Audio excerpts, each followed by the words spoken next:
This week, we're talking about the things we don't do.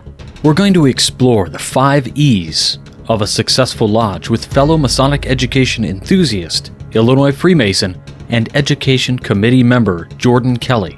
How can you ensure your candidate is coming back for more? Here's a clue.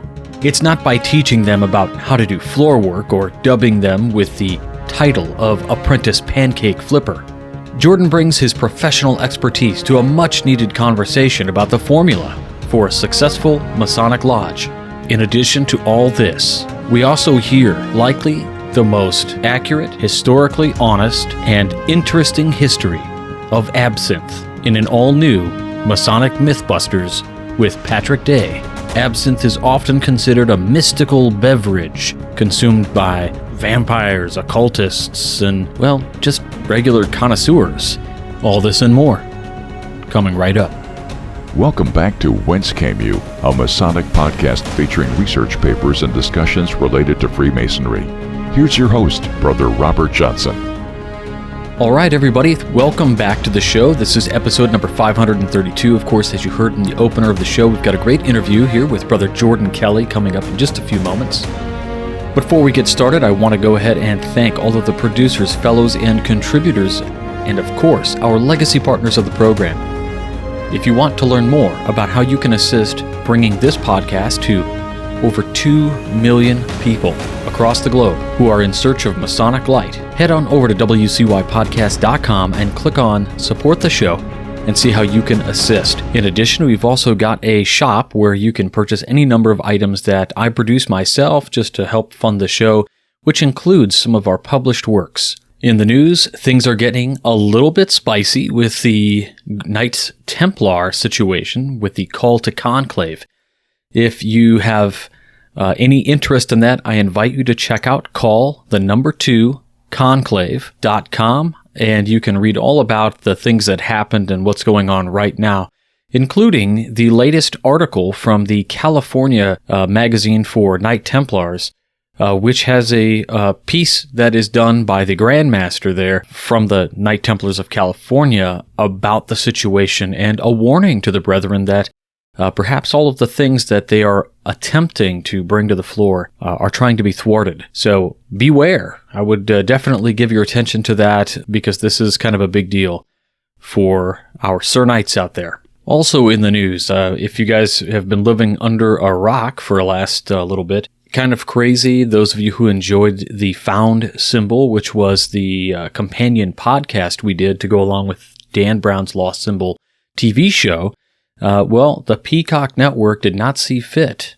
to bring a second season. I know some of you were not pleased with Peacock's adaptation of the Lost Symbol. However, I was disappointed to see that it got canceled. I was really looking forward to maybe a second season and to keep doing the podcast we were doing, The Found Symbol. It was a lot of fun.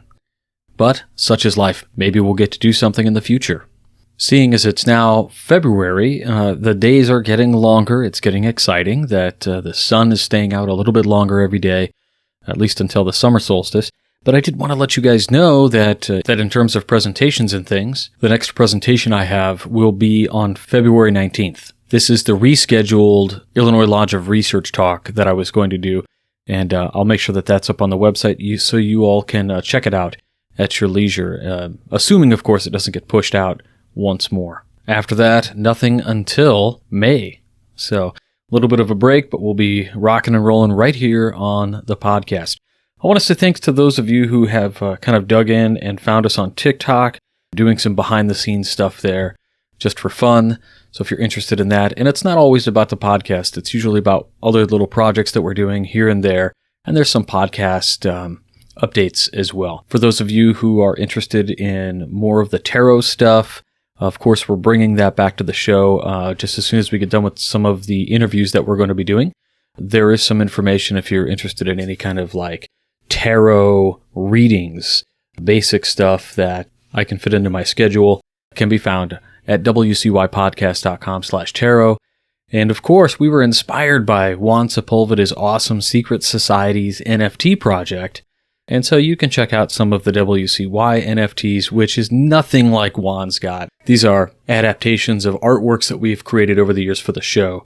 But nonetheless, really cool stuff. Some of it's funny, some of it's great, some of it's behind the scenes, some of it's inside joke-ish, but maybe you guys check it out and see if you like it. But anyway, before we get into the interview, let's get into some Masonic Mythbusters. In a digital landscape filled with historical inaccuracy, out-of-context quotes on memes and sound bites, there is an epidemic of fraternal occult, mythological, and historical misinformation. It's time to set the record straight.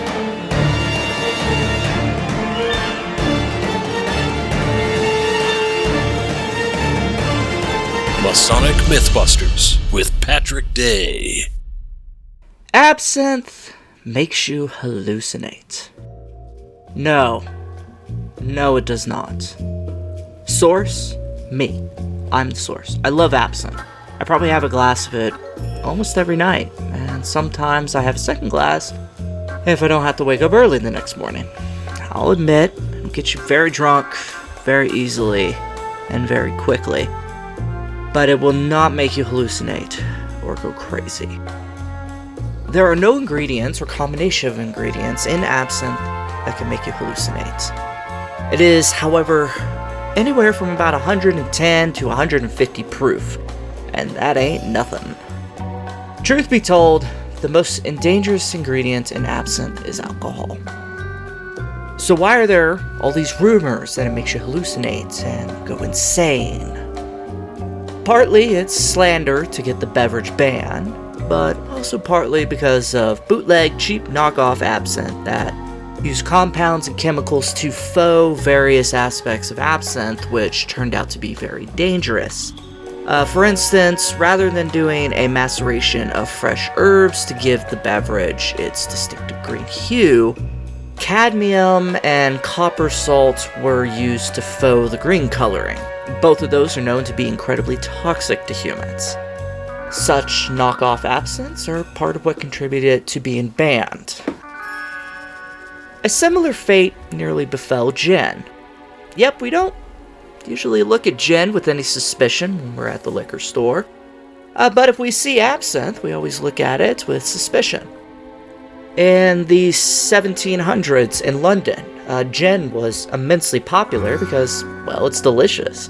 And knockoff gins were causing madness and illness from chemicals used to faux various aspects of gin. You ought to look up the London Gin Madness. It's quite fascinating and disturbing. Anyway, what saved gin from this devilish reputation?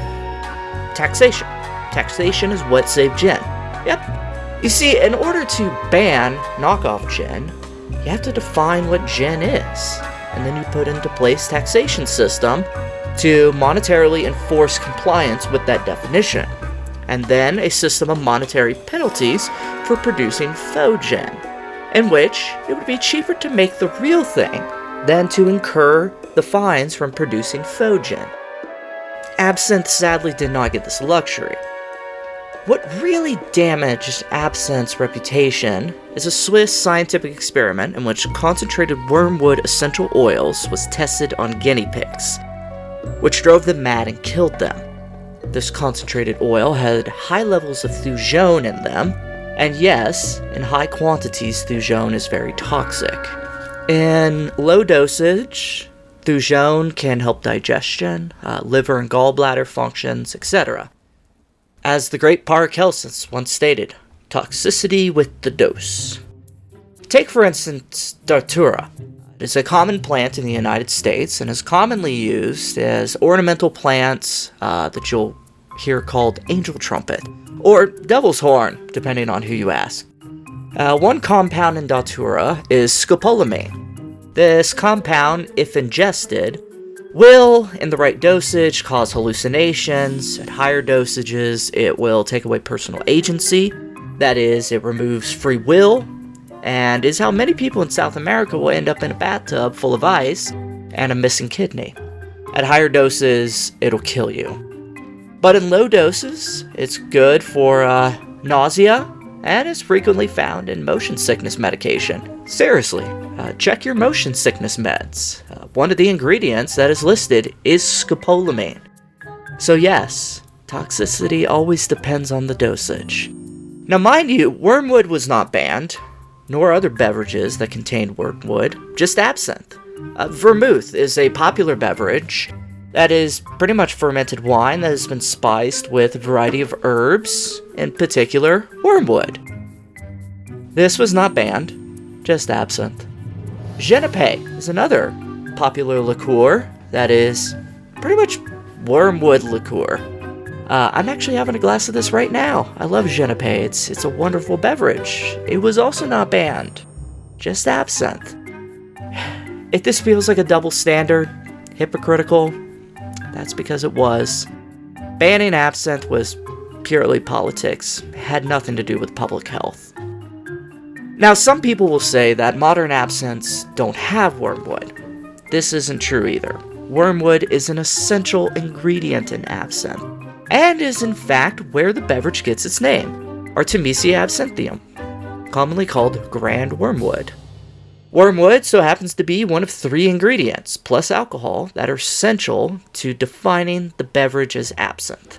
Wormwood, grain anise, and sweet fennel, also called phenylflorence.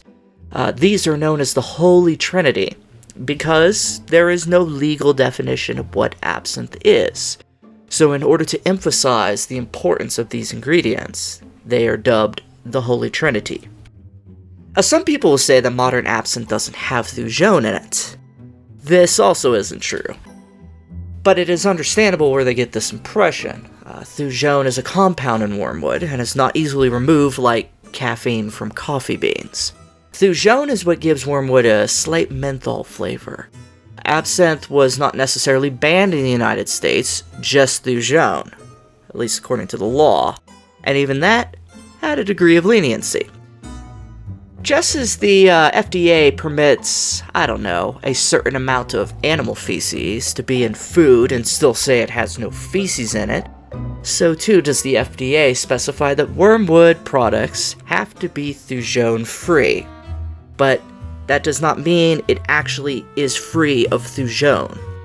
The FDA does this with several herbs, such as oak moss and yarrow, though strangely enough not with sage or mint, and sage and mint have about 5 to 10 times more Thujaune in them than wormwood. So there's another double standard. Now the FDA does not specify what is considered Thujaune free, but the Alcohol and Tobacco Taxation and Trade Bureau does give a parameter. It must be less than 10 parts per million, or 10 milligrams per liter. This is actually well above the threshold for both modern and vintage absinthes, which tend to be in the 3 to 7 milligrams per liter range. Now, a few vintage absinthes were found in which they tested at 50 milligrams per liter, but those were rare. I am not totally familiar with which absinthe brands were being tested, though I have read the study, but I would suspect the producer of those absinthes used a lot of wormwood stems, which have the highest concentration of Thujaune in the plant, while not providing a good deal of bitter flavor. Wormwood flowers have the second highest concentration of Thujaune, and are essential to providing that lovely floral note to the beverage.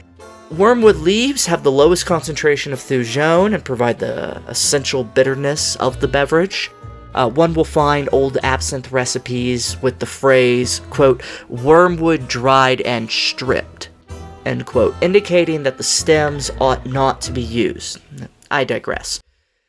With so many absinthes testing below the legal threshold of Thujaune limits, there was actually no need to change any laws in the United States concerning absinthe production, trade, and consumption. With such evidence, absinthe was able to come back into production without changing a single law in the US. Yay! Of course, no matter what you say, no matter what facts are presented, people always seem to look at absinthe with suspicion. Obviously, a century worth of slander and myths against the beverage did some damage, and absinthe has only had the last 2 decades to recover its reputation. I know people who like to trip on mushrooms. When I offer them absinthe, they'll say, I'm not sure if I want to go crazy tonight. If I have more than 1 glass of absinthe, people will say things like, whoa, you must be tripping hard. Of course they've had like 10 glasses of bourbon, so yeah, I'm the one out of control. it will take some time before these myths about absinthe finally subside. When people look at the absinthe the same way they look at gin, a delicious drink that they for some reason don't like the taste of, and there will be no more remembrance of its degrading past. Now, I do want to add a little side note onto this. I usually only get this question from Freemasons, and it is most likely because of the film From Hell. Starring Johnny Depp, it depicts a lot of the characters in the movie are Freemasons, and there's actually a Masonic initiation scene. Actually, I visited a lodge once where they showed that scene as like part of the education. Now, in From Hell, the detective, who's played by Johnny Depp, he adds laudanum, which is an opium tincture. He puts it into his absinthe, and he drinks it to try and have a vision, trying to catch Jack the Ripper. And for whatever reason, Masons think it's funny to ask me, would you ever put laudanum in your absinthe? No, do not do this. Like, it shouldn't even be a joke. It's a bad idea. First of all, I don't know where you're gonna get laudanum. It's been off the market for well over a century, thank God. But second of all, I don't think they properly understood why he was adding laudanum to his absinthe. It's not advisable. Absinthe is already a high alcohol product. Laudanum is an opium tincture. Laudanum was discovered by Paracelsus, or at least he's the first to record it. He found that opium, which is a latex, dissolves into alcohol. It does not, as a latex, dissolve in water, but it does dissolve in alcohol, and thus he found this to be quite praisable, so he calls it laudanum. And one virtue of it being an opium tincture is that alcohol actually introduces opium into the human system easier than, say, orally, right?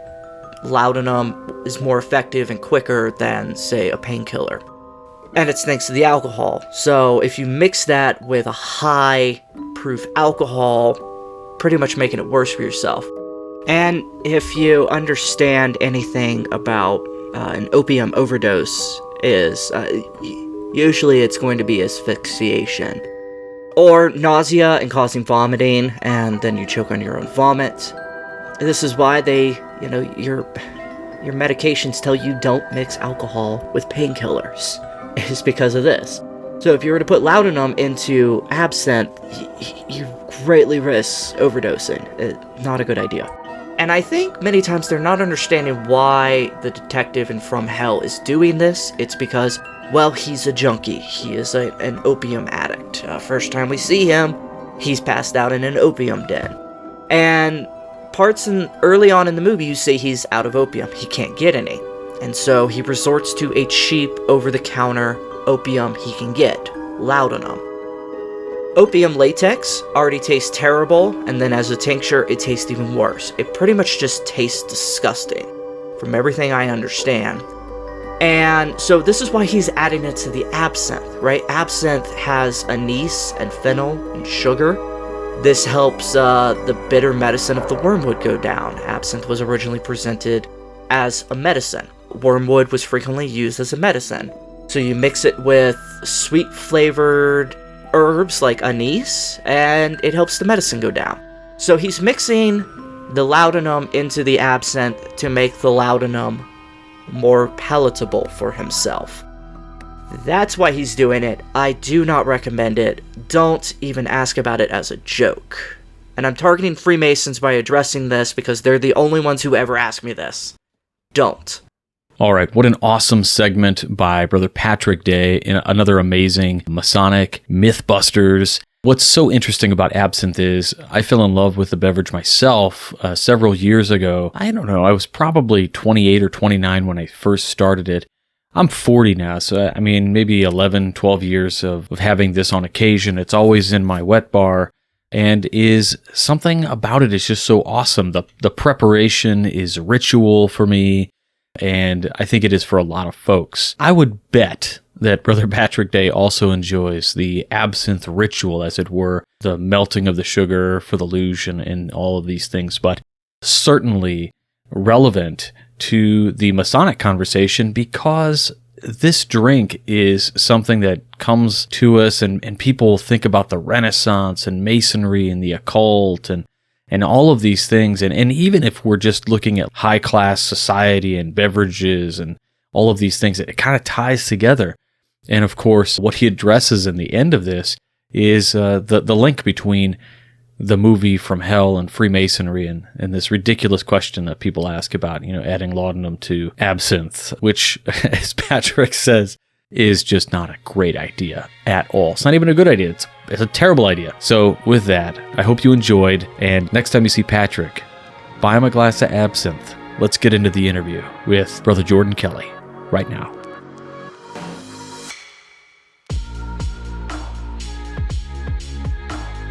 All right, everybody, we are back once more. We got another great guest this week. I've got Brother Jordan Kelly on.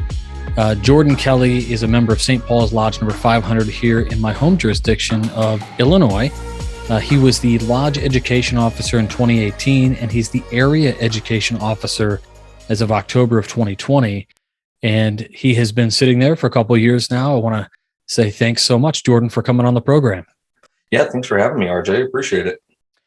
So, absolutely. One of the things that I think you and I have talked with in the past, we've got listeners and they're probably thinking, Jordan Kelly, who's Jordan Kelly? Well, if you don't know Jordan Kelly, if you're anywhere in Illinois and you're anywhere, in the surrounding states, you very well may likely have seen him at any number of lodge events. Jordan is very passionate about Freemasonry in general. I think we've seen you at just about every Masonic event ever that has any big and small. You're there, so it's really awesome to have you on. And I think what I want the listeners of the program to know about you is that you are indeed one of the worker bees of Freemasonry. I appreciate. My wife would agree. Yeah, I think, we've got a strong contingent of young brothers in Freemasonry.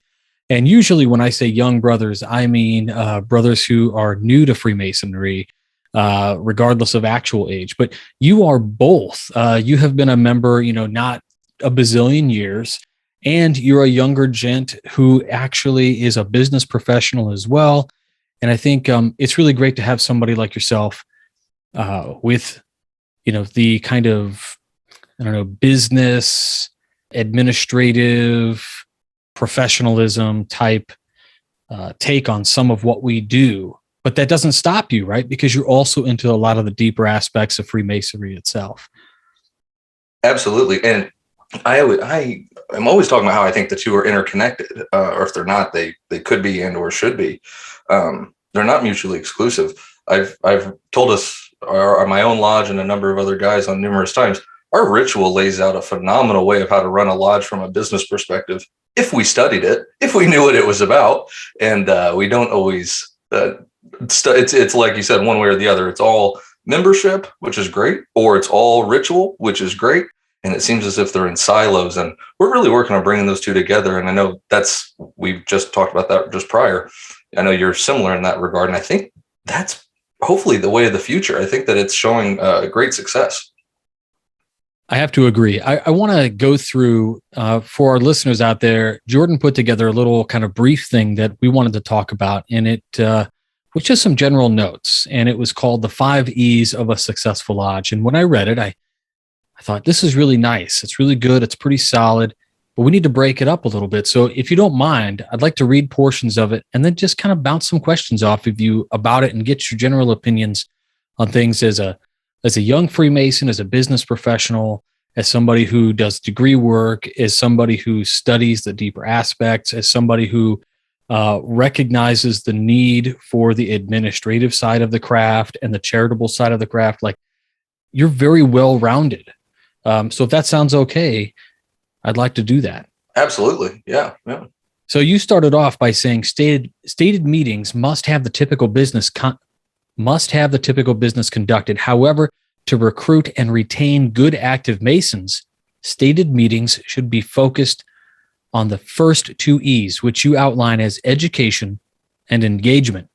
Now, right off the bat, I'm thinking that's great, but also that's really generic. And for a lot of us, we're like, yeah, no kidding, right? Like, what? So I would say that people come to Lodge for education or to do engagement, or you can engage through education. But you continue, you say the bulk of conversation should revolve around gaining a deeper understanding of our craft and ourselves and what we can be doing for the community, or for our community rather, not necessarily just charitable works, but how can we be seen to the best of our ability and have an impact on those around us. So let's go back to the first part. Number one, I agree, engagement and education. And I think those are kind of, I don't want to say they're dead horses, right? But we have talked about this a lot in the fraternity. Certainly. We know. But when you say understanding of our craft, I'm going to assume, we're talking about the education and the ritual. And then you say what we can be doing for our community, not necessarily just charitable works. How can we be seen to the best of our ability and have an impact on those around us? So those around us being the community, family, friends, neighbors, all that. Sure. But what are we doing? What are some ideas? What can a lodge do that is not like self-serving, just in the sense that, hey, I want you to see us. Hey, we're raising money with a pancake breakfast, or, whatever else the typical stuff is, But what are your thoughts on that? Can you break it out a little bit? Yeah, definitely. Well, and I think it all starts with the mindset that you come to it with. My lodge is very blessed financially. However, that caused us problems of no activity. We didn't have to do pancake breakfast. We didn't have to do XYZ, you name it, because we had money in the bank and we're fine. But we couldn't fill our chairs for a stated. We couldn't fill chairs for a degree ever. And most of the degrees were always done by, a amalgamation of other lodge members from around. Still, to an extent, that always happens. I guess that's just part of the world with Masonry today. However, we just weren't doing anything. We weren't doing it. We were sitting on our laurels, so to speak. So we said, okay, well, everybody just wants to write a check. Let's just write a check and do it. And I said, no, why don't we have a golf outing? Why don't we have a bags tournament? Why don't we have these things that guys can interact and be seen out in public, bring their families? I think a lot of times we act as if this is just exclusively for us. But the more interaction that we have with our families, and other young guys see families involved, they don't feel that family is a hindrance to lodge. Lodge could be an enhancement to their family life, again, when utilized properly. So there's a couple different things there. It's, when we're talking brotherly love, that is part of engagement. We're not just doing engagement so that we can be seen. Of course, we want good people to know, hey, we do good works. If you want to do good works, come check us out. It's not for self-aggrandizing or patting ourselves on the back. Certainly some of our stuff, or a good chunk of it, does involve charitable works, because that's something that's always needed. But we get in touch with the schools. I mean, and not just for the Scholar Bowl stuff. We're working with the softball team for one of the local schools here. Working with we have a minor league team here in Springfield as well, working on it with them. It's not charitable stuff. They need some things done. We get a little bit of free advertisement, for lack of a better term. And everybody wins. And again, then we are seen, and nobody goes, oh, what's that? Who are those people? What's that? We're going to be seen everywhere, to the point of, again, not even to grow ourselves, but just so people know, hey, this is a group that's here, and this is a group that's doing good stuff. I don't know if that answered your question fully. No, totally. I think that's really a great point, because what we need to do is think about things in terms of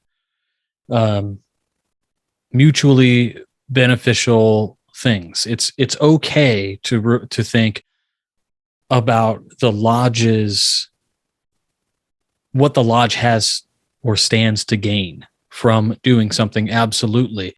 I think much of the time, because we donate so much money and we have so much money in our accounts and things, a lot of lodges do anyway, that we do just rest on our laurels, that we do just write checks.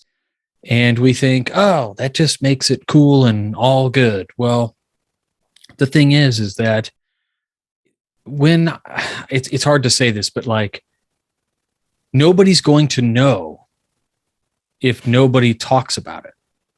Right. Nobody sees it, right? Like, yeah. You could, when I had told somebody at my lodge that they found out that I do a podcast on Masonry. I had done this podcast for probably 3 years before some people at my mother lodge even knew. And when they found out, they were like, oh, this is really great.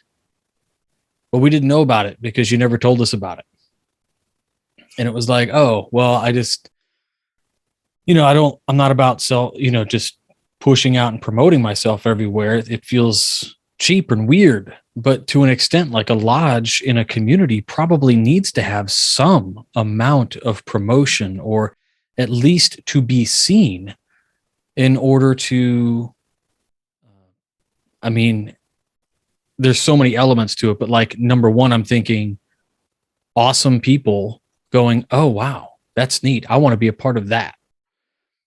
So not only does it get the public opinion of Freemasonry elevated, but in addition, you're elevating the fraternity by bringing in perhaps quality individuals who are also about those things. And maybe along the way, they're interested in some of the deeper aspects of ritual as well.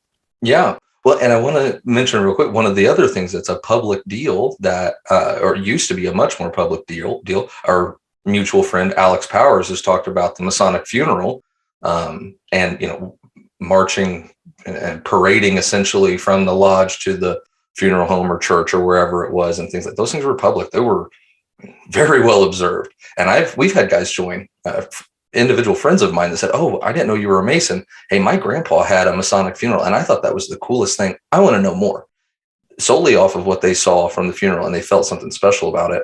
Not to bring up a sore subject, however, but another mutual friend of ours, of course, we all just attended the funeral of Tim Thomason. I wasn't able to actually attend the funeral. I got up there early.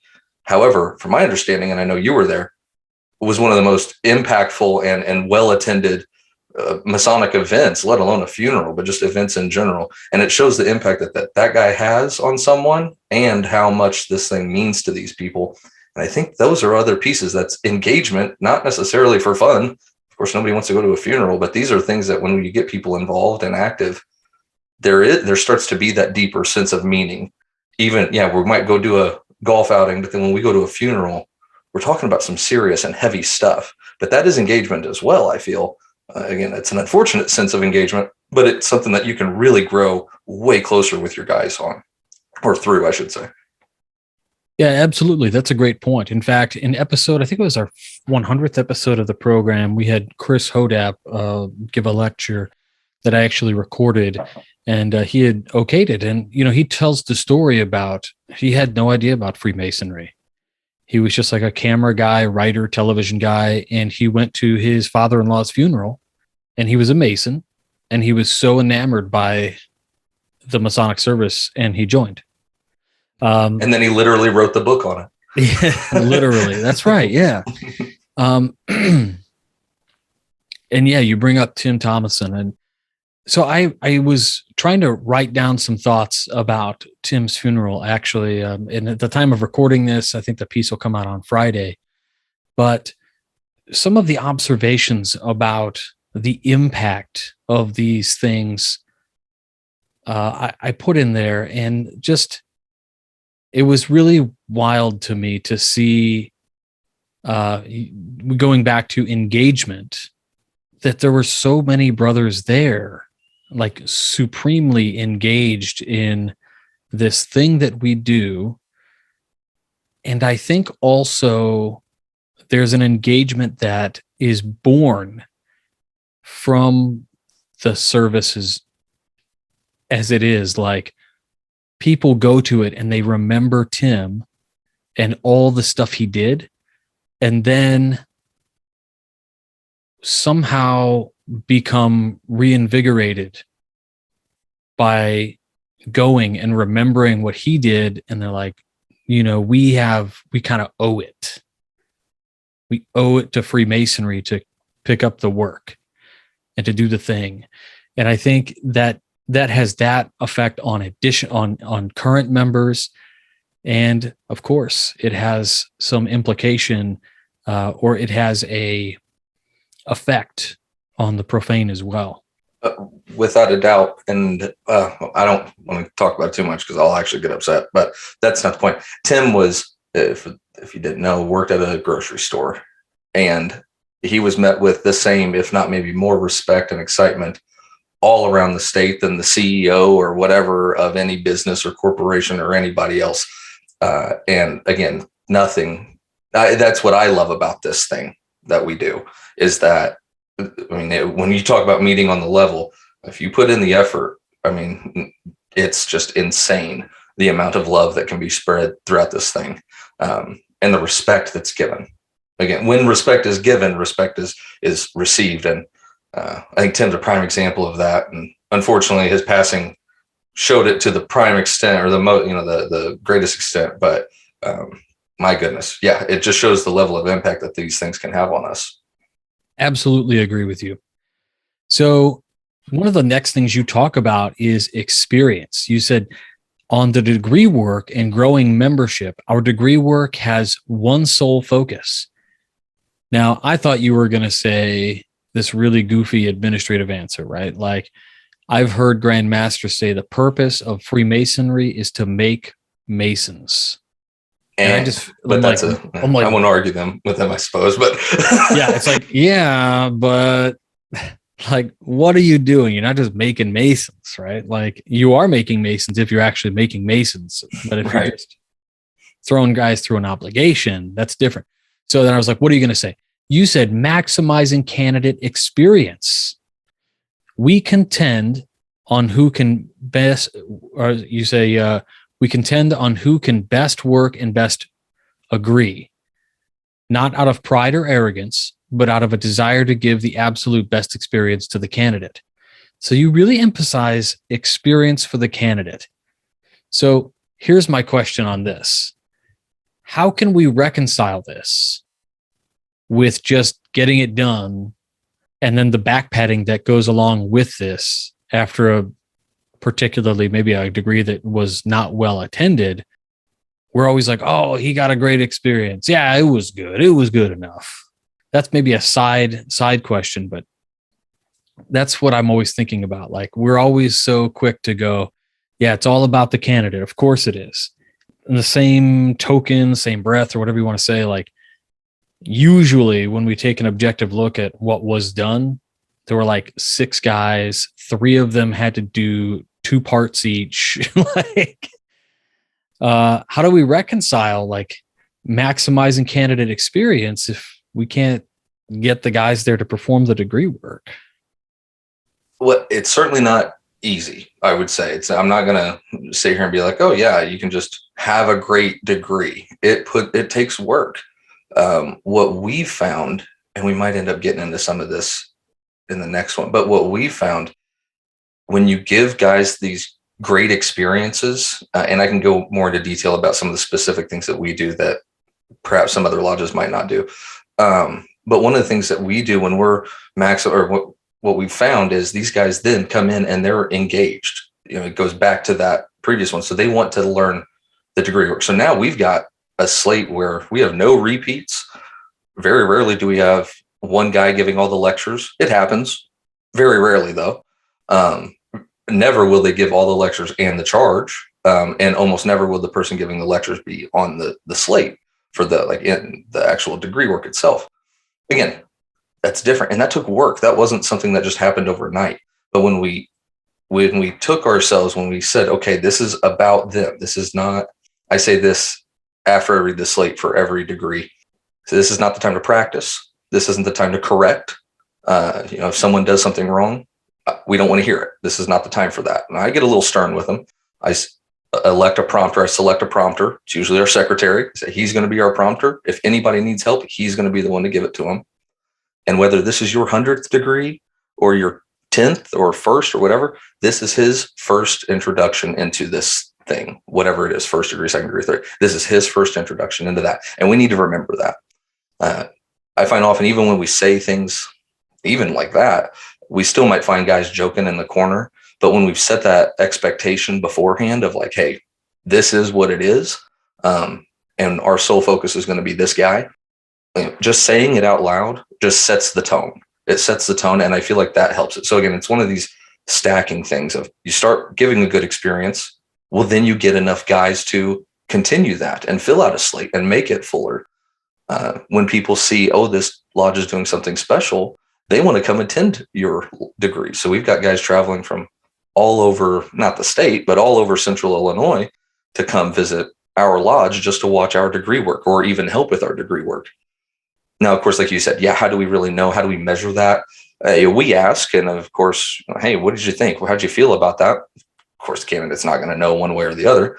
What we have found is they've seen other degree work and they know what to compare it to. That's one way of measuring it. But one way is that we've found visiting brethren really just say, oh my gosh, that was the best XYZ, whatever it is. To get in some of the details of things that we do beforehand, one of the things that's always stressed me early on was, we say this is only in the long form catechism, I believe it might be short, but I believe it's only in long form, but where were you first prepared to be made a Mason? The answer for us in Illinois, at least, is in our heart.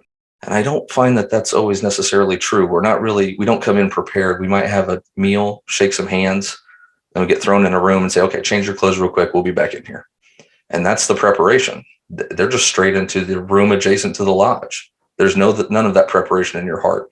Some might say, well, the fact that they petitioned or that they asked, that shows that they were prepared in their heart. But we really want to get our guys focused. So we pull them aside beforehand, ask them some questions, some introspective things, really have them take a look at their life. And not in a bad way, just like, hey, if you could achieve your highest dreams, what would that look like for you? What we ask them, what do you most desire? Things of that nature, kind of giving them some preparation that are going to have some callbacks later on, but also just getting them prepared, getting them in that mindset and really removing, or at least attempting to remove, that outside world. So when they're going through the degree, they're not thinking about their wife and kids or their job or whatever. We've already kind of got them prepared. So that's one thing. Again, I think we come in with that heightened experience right off the bat. And then we also prep them afterwards. We ask them about how it went. What did you think? How did you feel? Ask them some additional introspective questions, some things that they can reflect on later at night when they're at home. And again, we just feel that carries on. It's not just you showed up, hey, good to meet you, and then we all go home. We prep them before, we give them some things afterwards to think about. And that really, again, that experience then bumps it up to that second E, that engagement. They want to come around. They want to be involved, XYZ.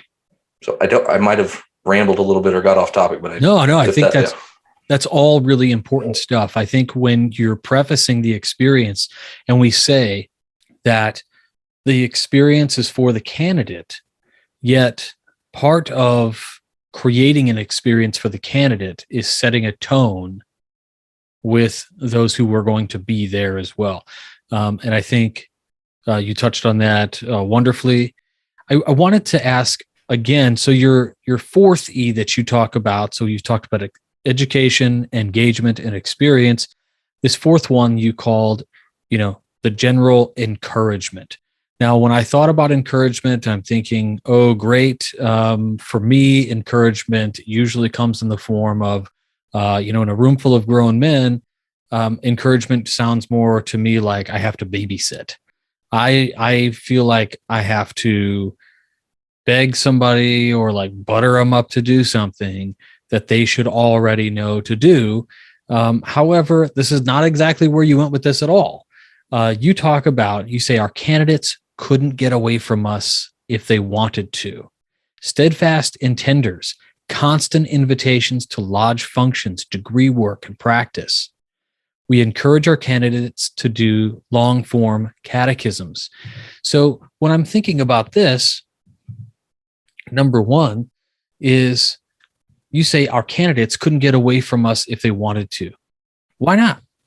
Well, yeah, honestly, that was a little bit of a jab at something that I heard recently at a town hall meeting. Well, actually, I didn't hear it because we don't tend to have that problem, as I mentioned, but some other different districts in our jurisdiction had the problem of, hey, we got our guys doing a first degree and we can't get them back for a second, or they got through their second, we can't get them back for their third. And often we find what happens is that they'll just pile them up, kick as many as they can, and do a blue lightning and hope for the best.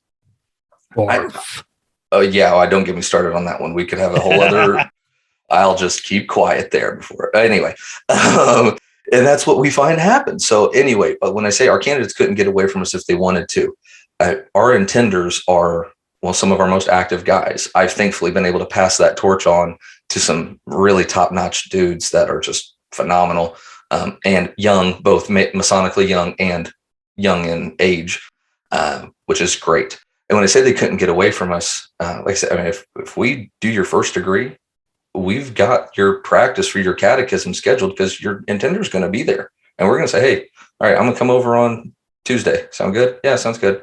Well, we get together on Tuesday, whatever. And their next degree scheduled. They're not going to get away from us. Like, I mean, I can't say that nobody falls through the cracks, but in my time here, in 5 years with this lodge, actually coming on 6, I don't think we've had anybody that's fallen off. And yeah, maybe that, I think that also goes to the experience. When you give a good experience, they want to see what that next thing is. So those two things might be tied a little bit. But again, we're excited for them. It's not, here's your intender book. Yeah, we'll call you in a couple of weeks, let you know what's going on. It's, man, how was that? We're so excited for you, dude. Was that cool? Hey, we're going to do this education thing. And now that you're a first degree, we're only going to talk about the first degree forms and supports. You want to come? Something like that. So again, that goes back to some of the education things. Yeah, I think it's one of the things that you're kind of dancing around here is this idea that perhaps it takes more than Masonry speaking for itself. For somebody who doesn't speak the language, that doesn't work for them. And what I mean is it takes an active person to pick up the phone. And you know what? Not even the phone, because the phone is too passive today. The text message is too passive today. Really, it's more of like connect with them and tell them, hey, next Tuesday, no, that's not going to work. Wednesday, you have to put a step outside your front door in order to kind of show people today exactly how serious this thing is and the skin in the game that's required in order to, get the most out of this thing. And one of the, and maybe it's just a rarity today, but maybe people don't understand genuine happiness for somebody else, that you have an excitement for them. Recently, we were at a Allied Masonic Degrees meeting, and for, it's got to be like 3 years maybe, this brother was really excited about doing one of these AMD degrees. He just wanted to do it. He wanted to put it on, and he had these aprons made for the degree and everything. And the degree is called the Grand Tylers of Solomon. And we've been hearing about it for 6 years or 5 years or whatever it was. And no one ever just put on the dang degree, even as a table read. And so finally we just scheduled it and did it. And Scott Duvall. So Scott and I were standing there talking afterward, and Scott was like, yeah, almost better than the degree was watching the guy who wanted us to do the degree for so long directing it. He was so excited about it. He's like, that just like made my night. That's awesome. Like, yeah. And it's the same when we get a candidate who enjoyed the degree, who went through it, and who, like, afterward, to engage them in talking about it and pulling, the strings for them and getting them thinking and rearranging what the lodge is going to do to cater to their new best friend. And how do they know? Well, because we're like literally changing everything so that you can come to the meeting because we love you and you're here and we're really engaged with you. We want you to keep going. And that does make all the difference. But there's probably a lack of enthusiasm as it relates to some of this, right? Like, how many lodges, you talked about lodges resting on their laurels, but like in that same respect of maybe not being always willing to make us to do actually something for the lodge, something physical, or to have something to do, they just rather not have to reach out. They'd rather not be the intender. Oh, or you get the guy who's like, yeah, I'll be his intender, cool. And you just like, that guy comes to every meeting, but when the candidate doesn't show up, he doesn't care, doesn't call, doesn't do anything. And then he's like, oh, I don't know, I haven't heard from him in, 2 months. I think a lot of times when lodges have those kinds of problems, we need to look at who their intenders are in the entire process. I think there's best practices that are common sense, but maybe has been often pointed out in the last 20 years that common sense isn't so common. Well, we hear top line signer. Well, frankly, my father, wonderful guy. He was my top line signer. He's been a Mason for a long, long time. is probably, I mean, he's one of, if not the main reason why I ever joined Lodge. It's why I joined Cesar Good Lodge 744. Funny, I had to give them a shout out because we're talking about St. Paul's a lot, but I actually dual member down in Cesar Good, Southern Illinois. And my dad was my attender, but he hadn't studied this stuff in 2 decades. And so I learned long form on my own, and I give myself a little pat on the back. It's something I am proud of. I thought it was when I wasn't told there was a short form, I was just given a thing. It was like, here you go. So I was just like, oh, okay. And again, I think it does take a certain level of engagement. I was impressed I had a very good experience in my degrees. I was impressed with what they did. So I was encouraged to do those things, just internally encouraged. Like you said, not everybody has that. And while we want it to be of their own free will and accord, it's something a trap that I've fallen into many a times of being too hands-off. It doesn't always work out that way. So anyway, going back to the intender thing, yes, some of the best practices, at least that's the one that I've always heard, top line signer or the LEO. Well, the LEO might also be the DEO, or it might also be the DDGM or worshipful master or secretary. Those things happen, and they're probably got a lot on their plate. Finding someone that they can connect with, someone that's closer to their same age, maybe has some shared experiences, but also someone that does want to do these things. Maybe they don't know the catechism. They've never done it. Well, good. They can learn it together. But again, you do have to have that drive. But I think that comes with excitement. That's not even one of the E's. Maybe I need to throw that one in there. It kind of comes along with encouragement. But we're excited to do these things. And we want our guys to be excited to come on board and see that stuff happen. It's not always the best practices that actually work out. Sometimes they do. But again, I think it should be a case-by-case basis. And a good lot, to your point earlier, okay, maybe they don't want to do these things. They don't want to do these things. Everything they don't want to do is just a check mark on them saying they don't want Masonry to be around in their area. That might be a little harsh, but laziness, and that is frankly what it is. If that's how you're going to act with it, this stuff's not for you. This is for people that want to grow. These are for people that want to see this stuff succeed and go on in the future. And that might be a little harsh, but I don't think that's harsh. Because it brings up the next in the final E, this idea of expectation that you talk about. Expectations. This is a really, believe it or not, Jordan, this is a divisive idea. Certainly. Whether it's the candidate having met specific expectations or our current members meeting expectations. I've been told that having an expectation of a certain quality of man to come into Freemasonry is quote unquote unbrotherly. I've been told that expecting a brother who has, maybe he's the senior warden of his lodge, missing many meetings. For me, I think that's unacceptable. I don't really care what the circumstance is, because I think if you have an extenuating family circumstance, then you just step out of line. Mm-hmm. You let somebody else take over. I think that if you're like, I got into a big argument a few years ago, right, when I said, if you pick the Monday Night Football over going to the degree, that's wrong. Like, for me, I think that's just the way I think about it. Mm-hmm. And in particular, if you're an officer of the lodge, it's one of the highest crimes in my book. So I think having an expectation, right? This is, everybody's like, oh, well, it's a volunteer organization, but you volunteered. So now it's a job. Yeah, you signed up. That's right. That's right. And so, and took certain obligations that hold you to expectations. We can get into that. Sorry, but no, yeah, I totally agree with you. But when you're talking about here is that you say we hold our candidates and brethren both to high expectations.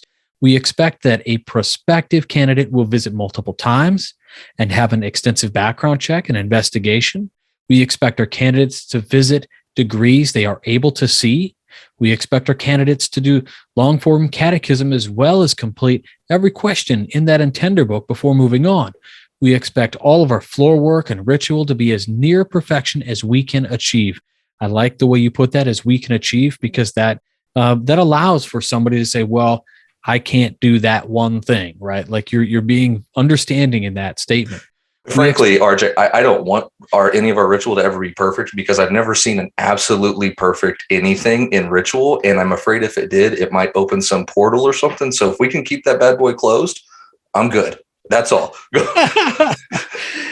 You also mentioned we expect our brethren to be present. We expect our brethren to present themselves properly and observe the solemnities of our ceremonies. We talked about this when you talked about the experience and setting a stage for proper experience, to know their chairs.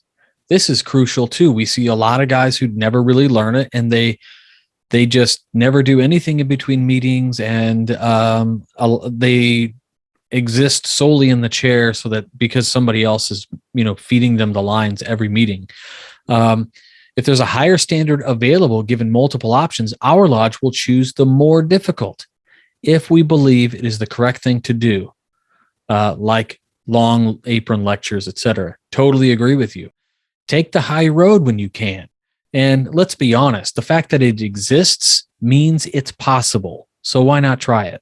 I don't know if you know this. There's a longer version of one of our third degree lectures, and I certainly won't get into detail, but there's a longer version that wasn't given since the early 90s, but it is still considered standard work. And I've seen it given 3 times by not a member of our lodge. He's an honorary member of our lodge, Brother Ryan Flanagan. You know him. He's a Grand Lodge instructor, phenomenal guy. Got the memory of, I can't even explain it. It's insane. And he works very hard at this. He's somebody that holds high expectations when it comes to lectures. We kind of use him as our North Star when it comes to who's going to give lectures. There's a couple guys, but he's a standout one. But yeah, what are we going to do if we continue to just shorten everything up? I've mentioned long form catechism 4 or 5 times. You just read it as I wrote it in there. There's so much value in that. And when we've shortened these things, and I could use some harsher terms, but you lose so much value. And then we wonder why guys aren't engaged. We wonder why they don't show up again. And go on. Yeah, well, so you say this, right? And of course, I'm as I've grown older, I grow more empathetic towards, different people and their plight in life, and equity and justice, and, all of these things I start thinking about. And I think about how we deal with some of these things with people who are just like, oh, I'm terrible with names. And so they use that as their excuse not to learn long form, when really that extenuating circumstance isn't for you. In my opinion, like when you've got like a war vet who's like got TBI or traumatic brain injury, and he's like, this is going to be hard. We've had some brethren that are dyslexic. Exactly. And so there is a place for the short version and anything else that, the Grand Lodge throws our way. But as you mentioned, the value in long form is not, I don't view the value of the long form return as in, you spent all this time, this is your skin in the game. I view it as a key for learning, because as you read this thing and as you memorize it, you're actually understanding what you've agreed to in a way that is not just the rote memorization of words. Like, there is a greater probability that you are absorbing the lesson, or that you're absorbing exactly what you agreed to do when you study this. It's, it's just more magical. It entirely is. Yeah. Well, and it comes back tenfold probably to us, because we've had a guy that, because he did long form, he's now traveling around conferring degrees. He was raised 6 months ago, but he knows how to confer because he did it. It's all there. He did everything. It's the working tools are there, the obligations there, all these other things are already in there in the catechism. And because he knew them, he can now go help all these other brethren around the state. And he travels all over the state and the country, actually. So he's doing stuff all over the place, and gives great ritual because he knows it, but he doesn't know it from a grand lecturer school. Those things have value, of course. A lot of these things have value. It's not to demean them, but he knows it because he did long form. And that long form catechism is now going to, we now have people that can confer in our lodge for, I don't even know how long. We've got 5 guys ready to go. 3 of them aren't even officers. 2 of them aren't even 3rd degrees yet. And they could probably confer the first tomorrow. And that's very interesting to me that we see the return both to the lodge and to them as individuals. They're more engaged. We've got a line to get into our officer line. We're not having to fish for people and say, hey, do you mind doing steward this year? We've got guys in waiting saying, can I get an officer spot? And they're qualified for it because they know it, because they have done these other things. They understand the full aspect of the apron because our current, he's not our current master, but the guy that confers for us, or the brother that confers for us the majority of the time now, gives a phenomenal long apron lecture for the 1st degree. And they just know these things that they can go to another lodge, and the brother that might have been there for 10 years might go, I've never heard that. I don't know that. And our 1st degree guy knows it. And that's not something, I don't mean it to sound self-aggrandizing. These are expectations that we hold ourselves to. And because of that, that's why tout too much, but I feel like we're very successful in a very short amount of time. And these are the reasons why. I don't disagree with any of your points. And I think it's fine to be a little bit proud of what you've done. The thing that I always think about is that when you can, so like for an entered apprentice, for instance, when he gets the apron and you give a long apron speech versus a regular one, he doesn't know. He's never right. But when he goes to that next lodge and he hears the short form, and then he's like, oh man, that's weird. What's going on there? He's going to think back like, oh, my lodge did it a little bit different. When visitors come to your lodge, they hear that and they go, wow, that's really something. And what that is also doing, I think, Jordan, is it is aiding in the propagation, or at least the probability that Masonry will continue to propagate into the future. You are having good, solid strikes on the anvil. You know what I mean? Like, these are the things, you're putting together solid building blocks. You're putting together examples by which other lodges and future members will look to and say, I want to build on that. I want to do it that way because it was cooler, because it showed more professionalism. It was more theatrical. It was, it touched me deeper, whatever you want to say. But I think it's totally fine to be proud of what y'all have built. I think it's just a great experience all around, the way you've been talking about this. You mentioned in the last paragraph of this piece, you say, as Masonry is based on the 5th science, geometry, so is the successful lodge built on the 5th E, right? And this idea of expectation, you say, everything we do begins and ends with holding ourselves to high expectations. So we've kind of talked a little bit about these high expectations, but how can we, I want to lean on you a little bit in an administrative, professional kind of way here. Not in the, I don't mean this to be derogatory or anything, but not in kind of the old boys club. It's okay. Kind of, you know what I mean? Mm-hmm. Like how a father talks to a son after he crashed the car. I don't mean it like that. What I mean is, how do we focus on holding ourselves to high expectations when historically it doesn't feel like, or at least since, I feel like it's starting to ramp up because more Masons are talking and communicating across the United States and the world. And we're having these podcasts and discussions about these kinds of things. And when people hear that we have high expectations, it validates them in having these feelings of wanting more. But historically, what we're working with today, we really haven't had high expectations. As much as we talk about all this great Masonry that maybe you have experienced, maybe I have experienced, there's 10 brothers who haven't experienced that.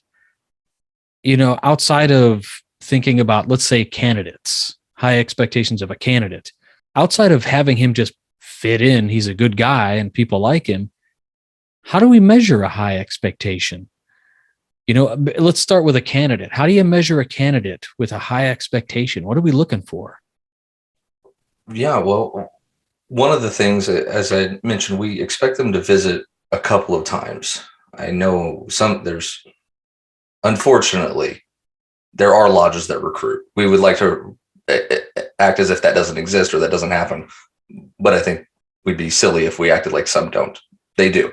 And I think that they hurt themselves for it. Those guys largely end up in PD a couple of years later. If I could dig into the numbers, I would have a strong assumption. Okay, so not only are we not recruiting, we expect you're going to show up to at least 2 of our events, 2, probably 3, whether that be degrees, practices, whatever. You're going to have dinner with us. You're probably going to have coffee with 1 or 2 of us, or a beer with 1 or 2 of us, depending on what floats your boat. And so you're going to meet with some of our principal officers. You're going to, and if you blow us off, you don't show up, you don't put in that effort, we don't feel as if it's really of your own free will and accord. We're not going to go try and reel you in. We want them to be engaged. We want them to have, talk about rough ashlar to perfect ashlar. I think often we forget that rough ashlar has to be in the shape of an ashlar. It can't be a sphere or a pyramid or whatever. It has to have the general shape to work with beforehand. And so that's kind of what we're testing is, are you somewhat square? Can we break off some rough and superfluous edges? Or are we going to have to completely tear this thing down and rebuild it? And it's probably not something that we're going to be able to do. So yeah, are you engaged? Do you have a desire for education or some history? Want to better yourself? Do you want to be involved in the community? That all comes with our investigations. I mean, our investigations don't start with the investigative committee. They start from the moment we get an email, a text message, the moment someone says, hey, I think my buddy would be a good Mason. We might start investigating them via their friend. Like, well, you can invite them to dinner, but hold on, man. Like, let's check some stuff out first. And that's, I don't know, again, I might be getting too vague with that, but that's really what it starts with is we want them to show, hey, we're about this. We want to be with you. And we find we're not having people fall off and we're bringing in more people, which is maybe counterintuitive, but it's working. The more you say no, the more you get people that want in. Maybe that's a little right. Supply and demand action. So, yeah, that's great. That's a great example. Now, let me use the other side of the coin on high expectations with existing members. How maybe it comes down to just motivation. I don't want to give you ideas on how to answer this, but as I'm thinking about like, how do you motivate somebody to work hard to meet what the lodge needs in terms of an expectation? I think it starts at the candidate level. And that goes back to some of those catechisms and things like that, because then they're probably going to know whether or not they want to be in an officer position. Are these things that I'm comfortable with? Am I comfortable talking in front of people? Am I comfortable? Catechism, you just got to make one square corner, not too much, but is this something that I want to be doing? So it starts well beforehand, just like our expectations start well before they petition. Our officer or brethren, so to speak, expectations start way before they're brethren. Leading by example, though. So I'm going to kind of shift gears, but so leading by example, that's a huge part of it. We want our officers to, as you mentioned, be at every degree, some extenuating circumstances. Okay, every degree, every stated meeting, know your chairs, do all of those things. And so when someone wants to get in line, they're not just like, oh, I think I can try that out. It's like, no, you're going to have to be better than that guy. Or if that guy's moving up, you're going to have to be better than the other guy that wants that chair. We're not just going to throw you in there because you're the quote next in line. We do have somewhat of a progressive line, but when we're talking new guys coming into it, certainly not. That's a very specific decision that we make. And a great answer there for that.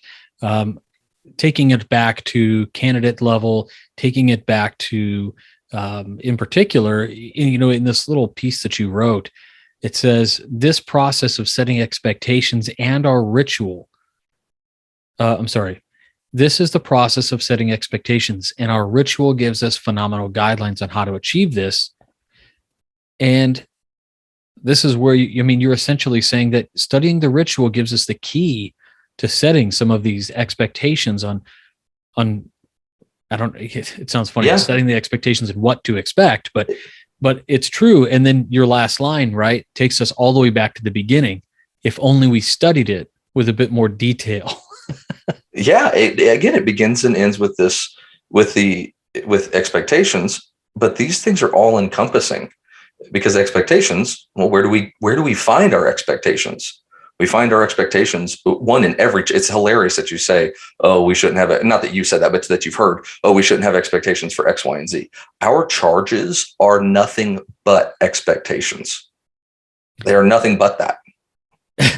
You say that, man, and I have pointed that out, and people just they have a dissonance about this, and I think particularly it has an issue with the quote unquote culture war that's going on in the United States and around the world, to be frank. And this has not Freemasonry has not been immune to this. Sure. And I think when we say things like having expectations and that our first degree, second and third degree charges tell us exactly what those expectations are, I think some guys might, if they really studied what they agreed to, they might have a problem. Yeah. Well, and not only the charges. I know you can see this, but I also made note of our tenets and cardinal virtues, our working tools. Our working tools are, maybe not all of them, but a handful of them. If it's not stated explicitly, it's at least implied. Our working tools are recognizing your own shortcomings and fixing them using these things. So we have shortcomings. Of course we do. But again, that we're not supposed to just be okay with that. We're not supposed to just be okay with our shortcomings. No, we're supposed to be better for ourselves, for our families, our lodges, communities, all those things. We're supposed to be better for those. And again, though, you can't make a non-ashlar into a perfect. We have to have at least some semblance of what that thing's going to look like beforehand. We don't say, we have this XYZ saw so that way we can completely cut down something totally different. No, the tools lay out what we do and how we are to improve ourselves. Okay, you have to have a deeper understanding of that, though. Again, a little bit more detail, a little bit more discernment. So whenever you're looking into what does this ritual actually say, it's not just old English. Parse it out, talk about it. And that's where I think a lot of the stuff that we on the education committee, as well as our DEOs and LEOs, I think it's a lot of stuff that they would like to see implemented. Some might not know exactly how to do that, but we do a study group every couple of months. We've only had one so far. We were going to have one soon, but snowpocalypse happened. So maybe next week or 2 weeks from now, but we're going to have another study group, and we go through the ritual. So whatever section of lecture we're going to talk about, but then we're going to talk about it. It's not just giving the lecture. We're going to break down each thing. And when we can have the slides, it's even better, because we can literally say, okay, what's this mean to everybody out here? And we kind of have some conversation about it. And we find that those kinds of conversations around education increase our expectations and our engagement. They increase the guys that want to be around, because then they see, well, what are y'all doing on a Saturday morning or whatever day we're doing it? Do that, go out to lunch, or do it in the evening, go grab a couple drinks afterwards, something like that. So I don't know exactly how I was connecting all these things, but that's the main point. Is I think these things are all interwoven. And to say that we have to have high expectations, it's all involved in that. I mean, we have to.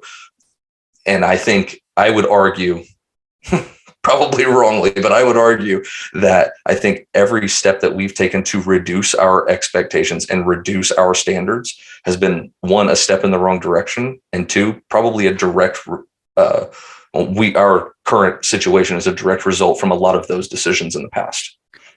Totally agree with you. Not to make this an echo chamber, but the thing is that when you set an expectation from the get-go lower than anything else, you're likely not going to get much out of that person.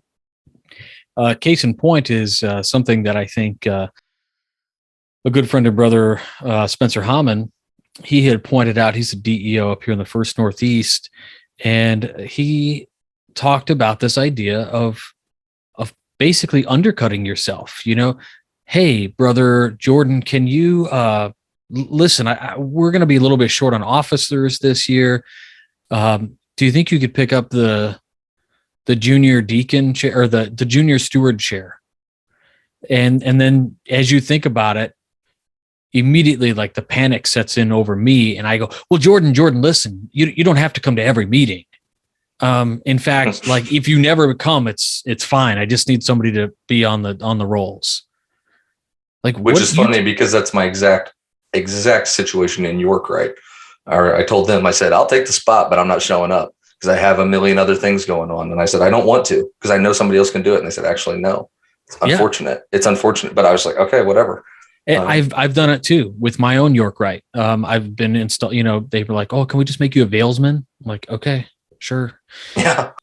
And so this undercuts the entire thing, right? To have an expectation of these kinds of things. You're undercutting everything. I love the idea of the study club. I love the idea of taking apart the ritual and studying what it means, and looking at it in historical context. Looking at what those words meant at that time that this was written down is really important.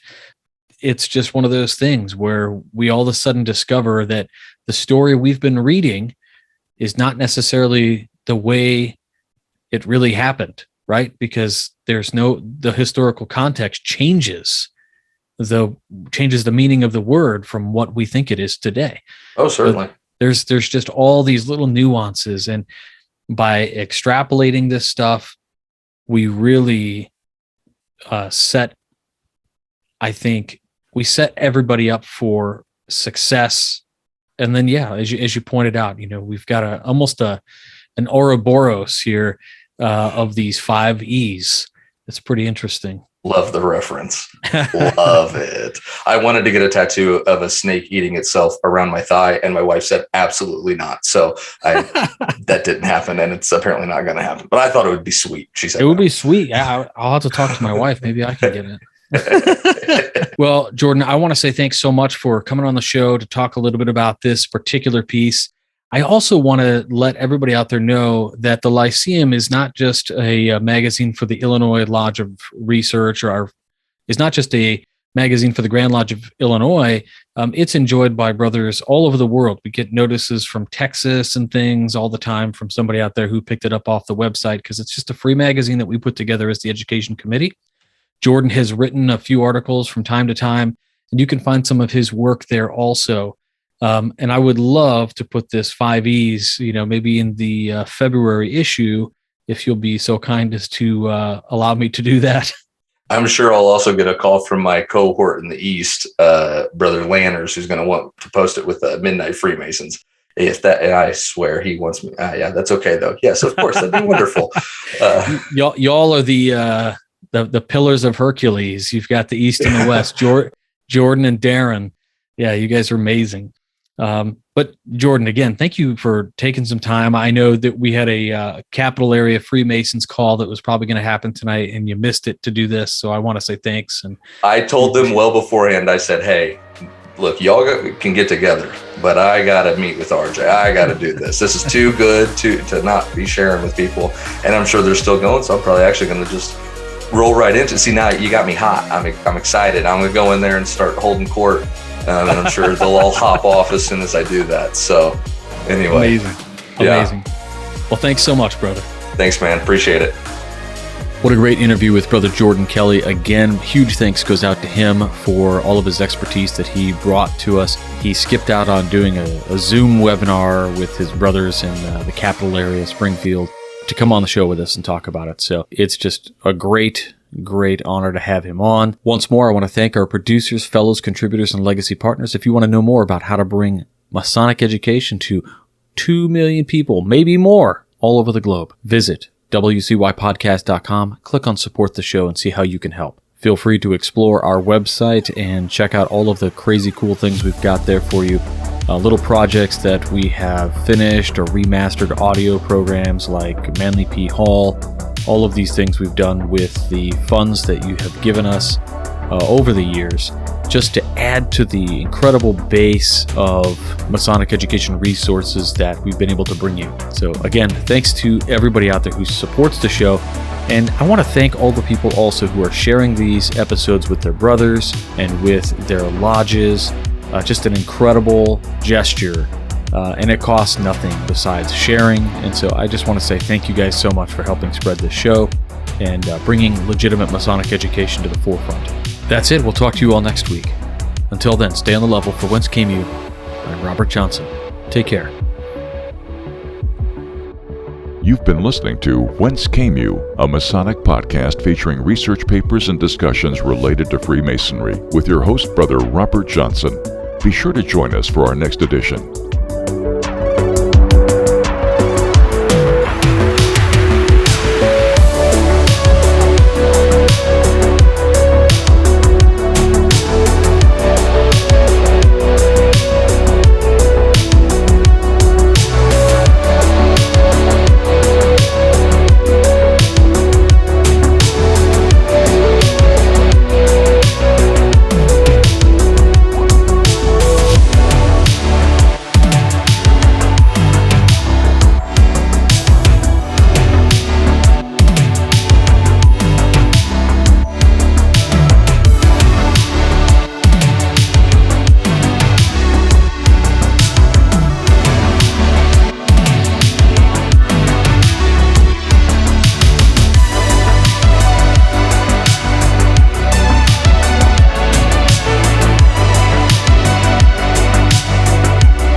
WCY Media.